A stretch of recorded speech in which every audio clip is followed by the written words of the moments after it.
Morning সবাইকে friends to family day 5 ব্লগে সবাইকে ওয়েলকাম। আজ আমাদের কাজাকিস্তানের লাস্ট ডে ছিল। এই ব্লগটা আমার এডিট করতে অনেকটাই লেট হয়ে গেল।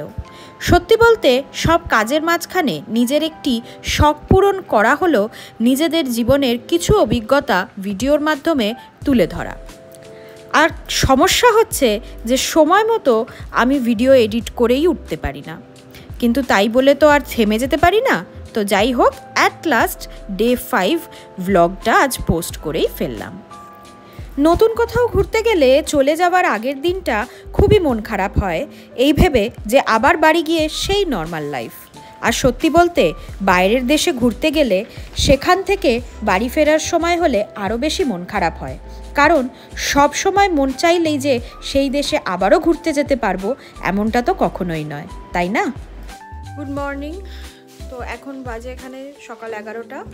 আজকে আমাদের লাস্ট দিন কাজাকিস্তানে। আজকে আমাদের অ্যাকচুয়ালি যাওয়া ছিল ইসাই লেকে, বাট ইসাই লেকে এখন যেহেতু বন্ধ এবং বরফ জমে আছে বলে যিনি আমাদের গাইড উনি আমাদের সাজেস্ট করলেন ইসাই লেকটা না গিয়ে সেখানে হট স্প্রিং বলে একটা জায়গা আছে, যেটা উনি ওনার সমস্ত মানে ট্যুরিস্টদের রেফার করেন, আমাদেরও করেছেন যে জায়গাটা গেলে খুব ভালো লাগবে। তো আজকে আমরা ওখানে যাব। আর এখানে প্রেসিডেন্ট পার্ক আছে, ফার্স্ট প্রেসিডেন্ট পার্ক, সেখানে যাব। আর তার মাঝখানে আরও একটা জায়গা উনি নিয়ে যাবেন। তো চলুন বেরোনো যাক, বেরিয়ে দেখি আমরা কোথায় কোথায় যাচ্ছি আর আপনাদেরকেও নিয়ে যাচ্ছি। চলুন।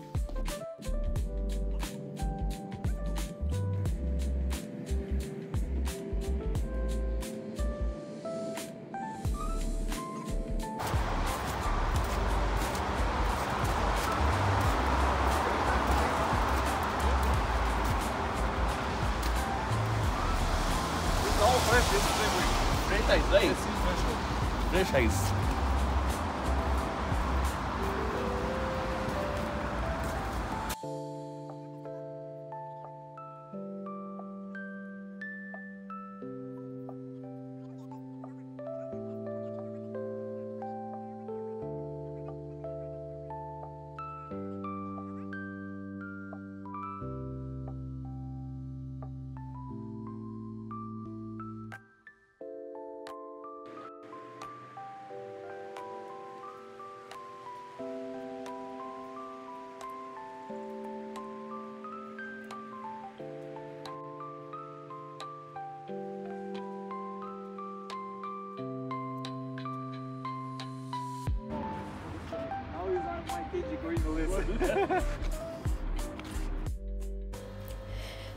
আমাদের আইটিনারি অনুযায়ী আমরা প্রথমে পৌঁছে গেছিলাম ফার্স্ট প্রেসিডেন্ট পার্কে ঘুরতে।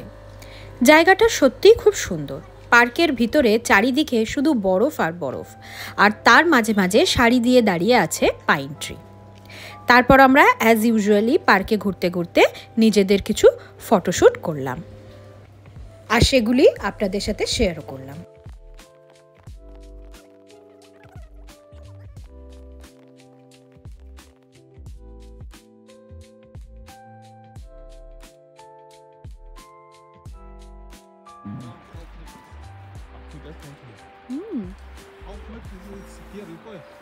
In eastern part of Kazakhstan, you know, going also around 1 meters, the eastern part of Kazakhstan.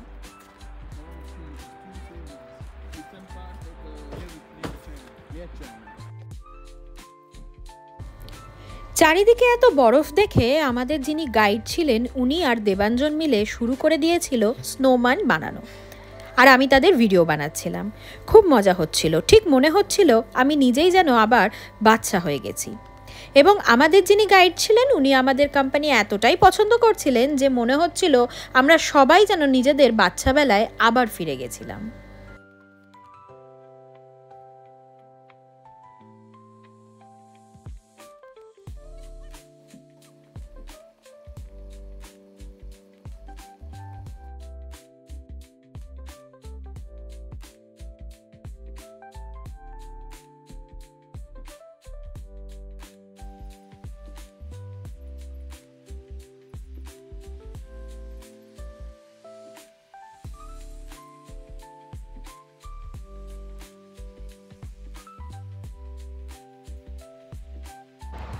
আজকে রাতের বেলা আমাদের চেক আউট করে নিতে হবে, কারণ কালকে সকাল 7টা 5 আমাদের ফ্লাইট আলমাটি থেকে দিল্লির।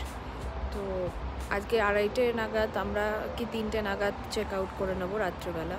তো এত খারাপ লাগছে, মানে এইগুলো এত মিস করব। জাস্ট আমার পিছনটা দেখুন, আমি এই পার্কের বাইরেটা এসে বসেছি, বাট এত হোয়াইট পুরো স্নোগুলো, মানে মনে হচ্ছে যেন ঠিক নয় মেঘ না হলে কি বলবো, মানে ফেনা, সাবানের ফেনা, মানে এত সাদা।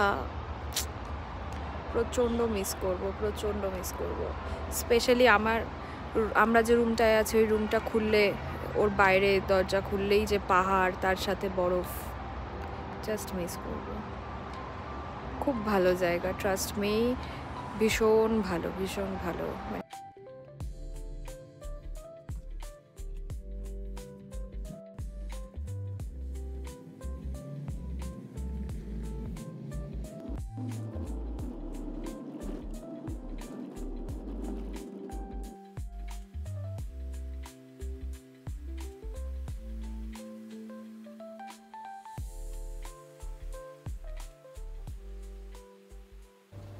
তারপর ওখান থেকে বেরিয়ে আমরা চলে গেছিলাম ন্যাচারাল হট স্প্রিং, যেটাকে আপনি র্যাডন স্প্রিং, আলমা আরসানও বলতে পারেন।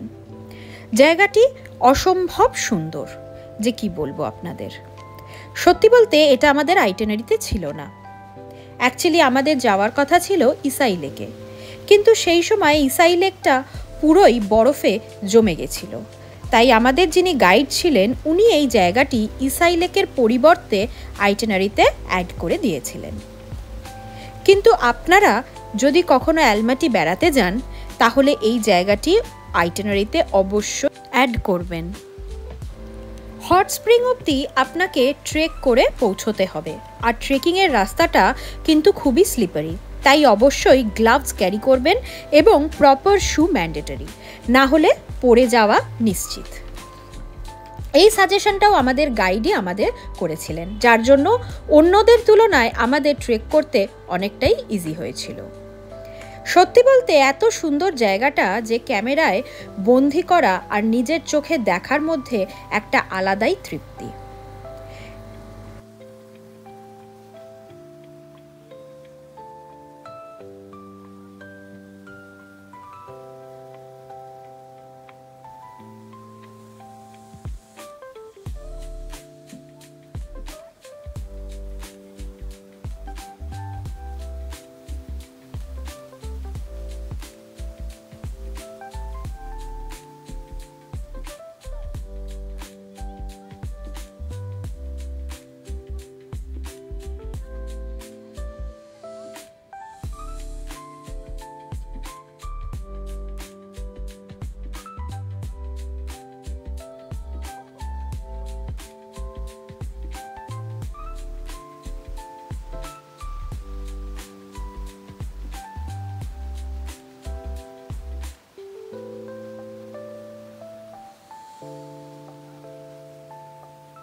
তারপর ওখান থেকে বেরিয়ে চলে গেছিলাম কাছের একটি রেস্টুরেন্টে অল্প কিছু খাওয়া দাওয়া করতে, আর নিয়েছিলাম কোল্ড কফি উইথ আইসক্রিম আর চিজ স্যুপ উইথ ব্রেড।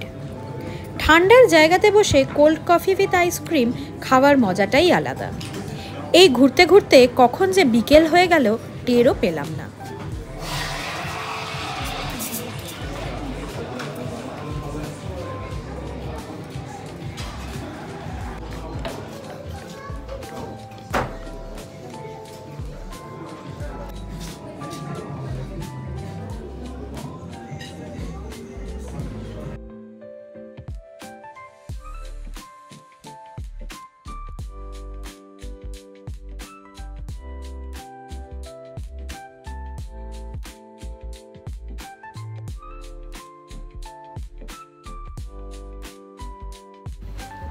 তারপর আমরা ওখান থেকে বেরিয়ে পড়েছিলাম হোটেলের দিকে, আর ফেরার পথে হালকা কিছু ডিনার প্যাক করে নিয়েছিলাম হোটেলে যাওয়ার আগে।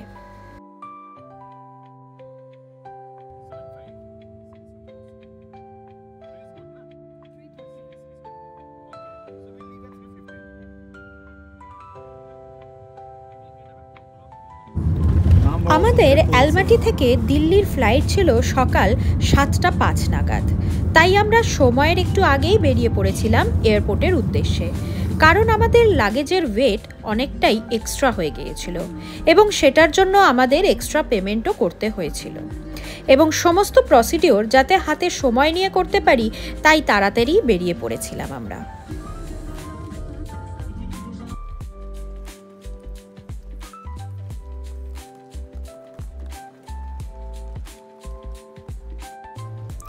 তারপর সব সেরে আমরা ফ্লাইটের জন্য ওয়েট করছিলাম, আর দেখতে দেখতে ভোরের আলোও ফুটে গেছিল। আমরা অ্যালমাটি থেকে এয়ার আস্তানা করে দিল্লি চলে গেছিলাম এবং তারপর একদিন দিল্লিতে স্টে করে কলকাতা ব্যাক করেছিলাম। তো যাই হোক, কাজাকিস্তানের ব্লগটা এখানেই শেষ করলাম। দেখা হবে আবার আপনাদের সাথে অন্য একটি ব্লগ নিয়ে। সবাইকে টাটা।